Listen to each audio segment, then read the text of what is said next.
Hi പറ hi. അപ്പോൾ ഇന്നത്തെ ഹായ് ഇമ്മിണിയുടെ വകയായിരുന്നു. എല്ലാവർക്കും എൻ്റെ പുതിയ വീഡിയോയിലേക്ക് സ്വാഗതം. ഞങ്ങൾ പതിവ് പോലെ വൈകുന്നേരം നടക്കാനൊക്കെ ഇറങ്ങി. പുള്ളിക്കാർ 2 സ്റ്റെപ്പ് വെച്ചിട്ട് അതായിരുന്നു ഇഴഞ്ഞു പോകും. ഇത് തന്നെയാണ്.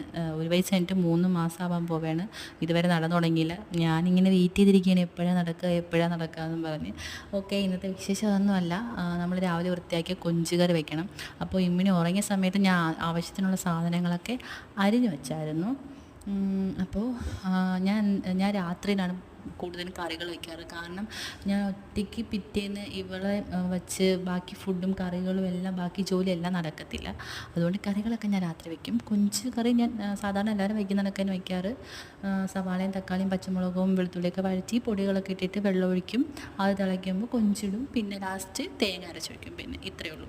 പിന്നെ ഞാൻ പിറ്റേന്നേക്ക് വേണ്ടി പുളിശ്ശേരിയും വെച്ചു. ഇപ്പോൾ രാത്രി ഇമ്മിണിക്ക് കൊടുക്കാൻ വേണ്ടിയിട്ട് കുറുക്കും ഉണ്ടാക്കി. പിന്നെ ഞാൻ രാത്രി ഗോതമ്പ് ദോശ കഴിക്കാൻ വിചാരിച്ചു. അപ്പോൾ ഗോതമ്പ് ദോശയും കൊഞ്ച് കറിയോടെ കൂട്ടി കഴിക്കുകയാണ്. ഈ കാണുന്ന പുതിയ വ്യക്തി ചേട്ടൻ്റെ സിസ്റ്ററിൻ്റെ മോളാണ്. അവൾ രാത്രി കളിക്കാറിറങ്ങി വന്നതാണ്. അപ്പോൾ അവളും ഉണ്ടായിരുന്നു. അപ്പോൾ ഞങ്ങൾ മൂന്നുപേരുടെ ഇരുന്ന് കഴിക്കുകയാണ്. കുറച്ച് എരിവുള്ളതുകൊണ്ട് ഇമ്മിണിക്ക് ഞാൻ കറി കൂട്ടി കൊടുത്തില്ല. ഗോതമ്പ് ദോശ മാത്രമേ കൊടുത്തുള്ളൂ. അപ്പോൾ അത്രയൊക്കെ ഉള്ളൂ. ഞങ്ങൾ കിടന്നുറങ്ങട്ടെ. Okay, by, Tata.